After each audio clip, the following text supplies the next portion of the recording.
Well, today is the day of prep. I have a scheduled colonoscopy tomorrow. So this day is strictly fasting for the most part. Clear liquids. I can have like water, like Sprite, no dairy, no coffee, and other variety of selected drinks, but I'm pretty much just choosing water for right now. But when I do my prep, as you will see a little later in the day, that will consist of Gatorade. So it's an exciting time, as well as the first time that I'm actually having this procedure done. But I'm now at the age to get it done, so as they say, better sooner than later. And they've actually made the age a little earlier, so they've cut it to 45 now, and preferably even younger than that. But I am now getting it done because my doctor is going to ask me again when I have my next follow-up, did I get it done? And I want to be able to say, yes, I got it done. So I did wait a year after the initial time that she asked me. So I didn't go too long. I'm excited. I've looked at a lot of videos about the procedure and the process. You know, most people say the prep is not necessarily the hardest thing, but I guess if you're not a fan of what comes with the prep, which is releasing waste out of your body, probably at a really high pace, and quite frequently. But the actual procedure itself is, you get put under.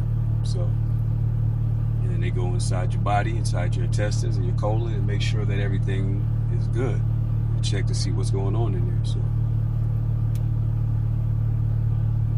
interesting time. This is the first time for everything. So, but the most important thing is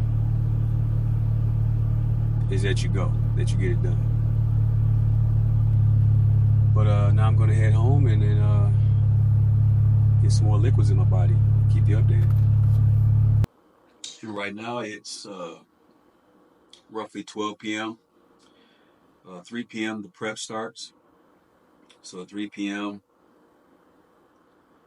I have to take 4 laxatives, which is the Ducalokes. But when I get there, at that time, I will show you all the products that I have to take. But technically, that's when the prep starts. So for now, I'm just going to rest for the most part, decompress, and just kind of prepare my mind for the fun stuff. So stay tuned. All right, here we are. It's now 3 p.m. It is now time for me to take Ducalokes. I don't know if I'm pronouncing that right. Dual Colax. I'm sorry, I've been saying it wrong. Dual Colax. This is a overnight laxative to help constipation relief. So I am instructed to take, probably can't see them, these very tiny, 4 of these tiny little pills.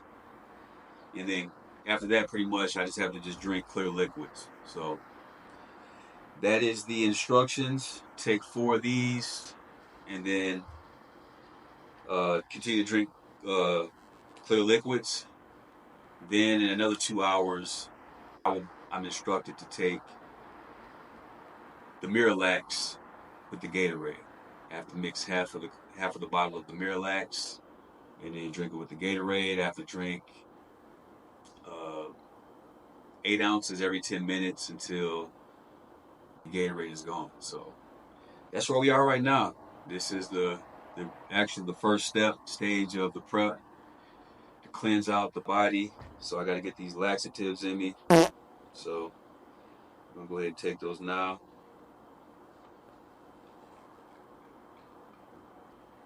Here we go. Down the hatch. Gotta let them get in there, let them marinate a little bit. And then once we get that Miralax with that Gatorade, it's gonna be on at that point. Excuse my terminology, but yeah, it's all part of the process. We have to make sure that colon has to be cleansed. Those intestines and all that have to be clean so that they can see everything without any, you know, interruption, so to speak. So here we are, step one. It's now 5 p.m. It's time. Well, first and foremost, I need to mix half of the bottle of the Miralax to the Gatorade. Make sure I mix it real well. Let's do that now.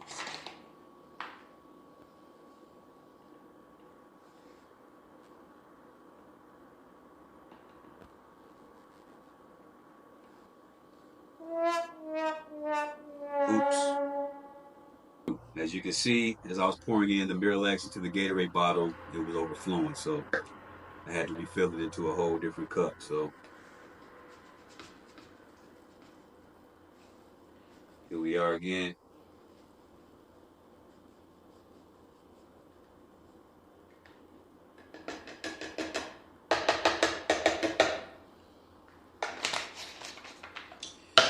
And if you're asking, I already took half of the Miralax out and put it in a different container. So I already had the first portion already pre-measured. So that's why that's empty. All right. Stir this up.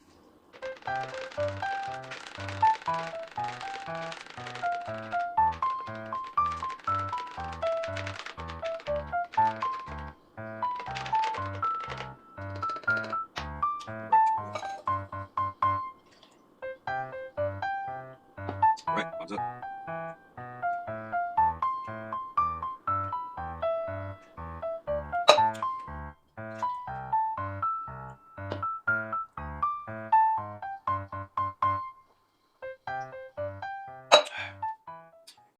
A few moments later. After the second cup, is what it is. All right, we're gonna finish this off. Last cup, bottoms up.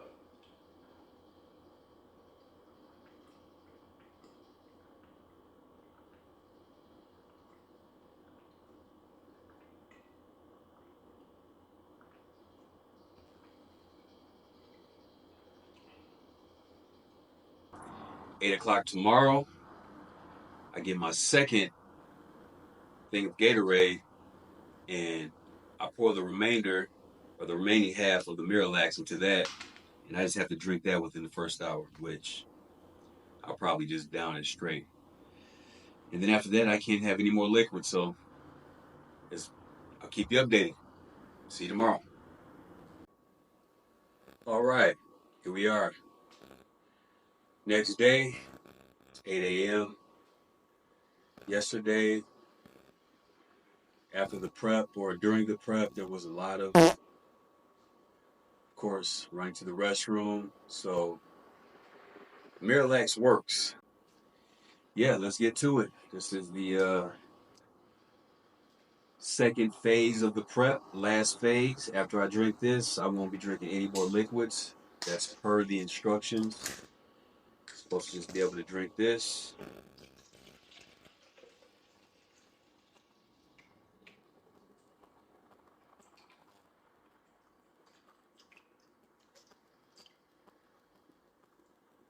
All right. Let's pour this in.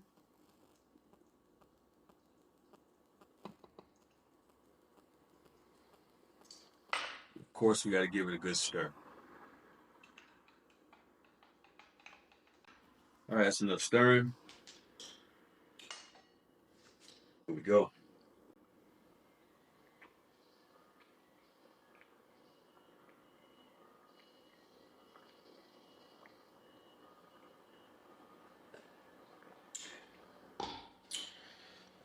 Ah.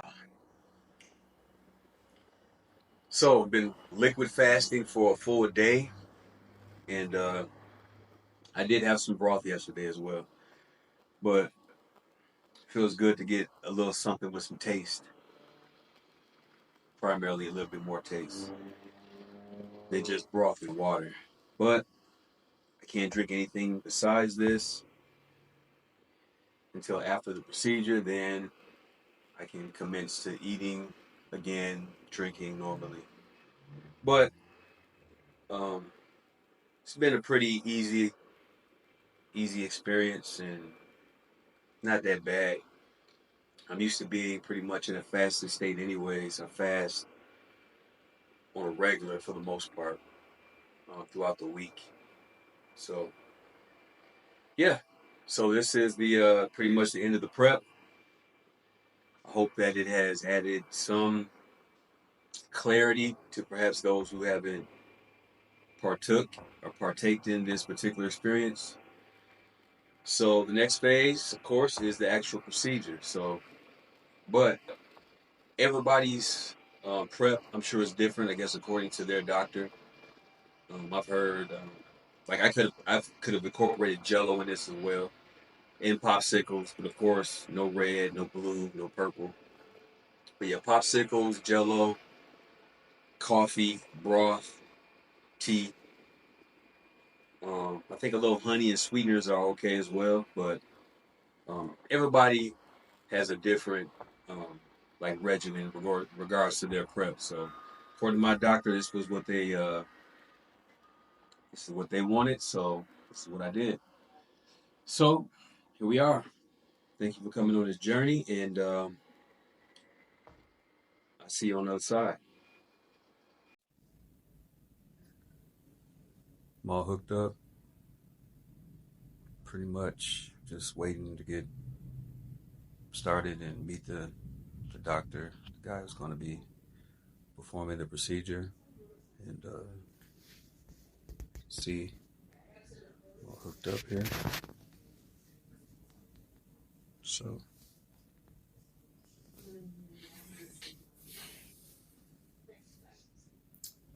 blood pressure was good, my weight is good.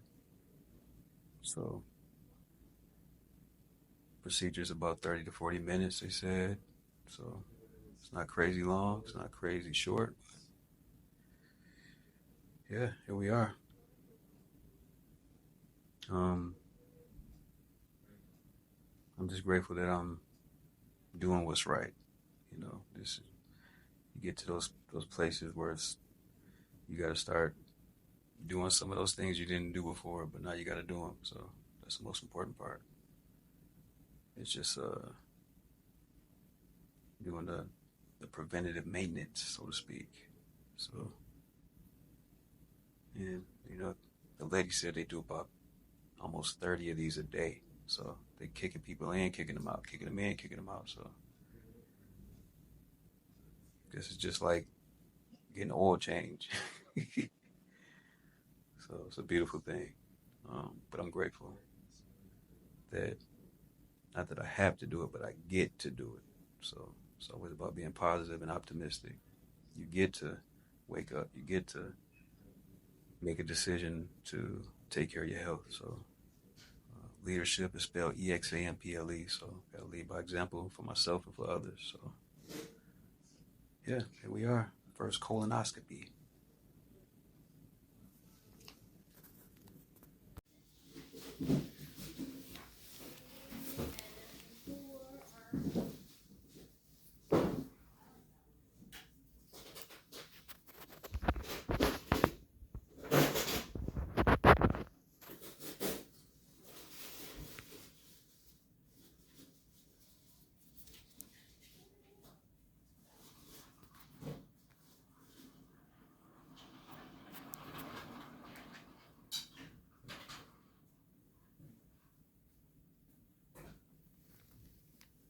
All right, I'm back home. The colonoscopy is complete. The experience was something unique. Um, overall does not take an extremely long time. To me, it seems like more of the setup is longer. Get there, fill out the paperwork, um, the prep. You have to change clothes. You got to get the IV hooked up to you, blood pressure, all that stuff that they connect to you on the body, and then you just kind of waiting for the doctor to be ready for you. You figure I got there at 1. They didn't get to me until about 2:35 ish, something like that. Um, but I don't really recall what time I got there. I was there probably an hour after they pulled me from the initial room to the operating room, so to speak. Because of course, when you come up out of your sleep, that takes a little time. But overall, like I said, you're gonna, I don't know if it's an average norm to be there about 3 hours, 3 to 4 hours, I guess. But considering all the stuff that they do, it just takes a little while, and then, um, like I said, you're knocked out for the portion of it that they're actually doing the procedure. So in my case, the doctor came in and he was like about 30 to 40 minutes, explained to me exactly what was going to happen, and but yeah, but overall, had a great experience. Everybody there was friendly. The doctor, the nurses, the anesthesiologist guy, everybody was real welcoming and very like, consider it was my first time. They're like, first time, huh? So they were like, they were letting me know it was all right. And actually, it was all right. I mean, the minute they put you under, that was it. It was like, good night. And all of a sudden, you wake up. And actually, I woke up in good spirits. I was in a real uh, jovial, fun, laughing mood. So I had a great experience. My sister came with me. She was my driver because, of course, you can't drive. Considering that you just came up under, you can't operate any heavy machinery. You shouldn't sign any forms. But they give you all that information. But the experience was great. And the most important part of this is that I went. And I say that to all who's watching. Most important part is that you go. Um, Man or woman, go get checked out. Um, Prior to this, getting the colonoscopy, like I said, I was all over the internet looking at all types of information as far as the procedures, as far as like uh, quote unquote warning signs and things going on with your health. Um, it's just important. Um, if I failed to mention, the doctor did find 2 polyps inside of my system, and he removed them. Right now, they're in the lab because they have to do like a biopsy on them to make sure everything's all right. And that will determine how soon I need to come in for another one. But normally, like the doctor mentioned, if they don't find anything, then you see him in like 10 years. So potentially I could go to see him in another 4 to 5 years, which is all right. Most important part is whatever what was inside of me was removed. But in order for those to get removed, I had to go. So I say that to all who's watching. I want to lead by example and also be an advocate for mental health, not only that, physical health. So to any man, woman who's pondering about, going to get this particular procedure done, I say go. It's not, it's more mind than it is anything, but the actual process, like I said, you're out. And then once you're out, they do what they got to do. The most important part is that they can go in there and they can see something. So it can be a preventative measure, if not already too late. But the most important part is that at least you'll have somewhat peace of mind, whether it's good or bad. But the objective is that you know and that you can do something about it versus just not knowing because of not wanting to find out. And we're all guilty. I've done that in my life as well. But I just want to be an advocate for showcasing my journey. So, as always, I won't go on too much because experience is over. But as always, I hope that this adds value to you, and I hope that and I trust, not just hope, but I trust that you will also take the first steps needed in order to make sure that you are as healthy as well. Take care.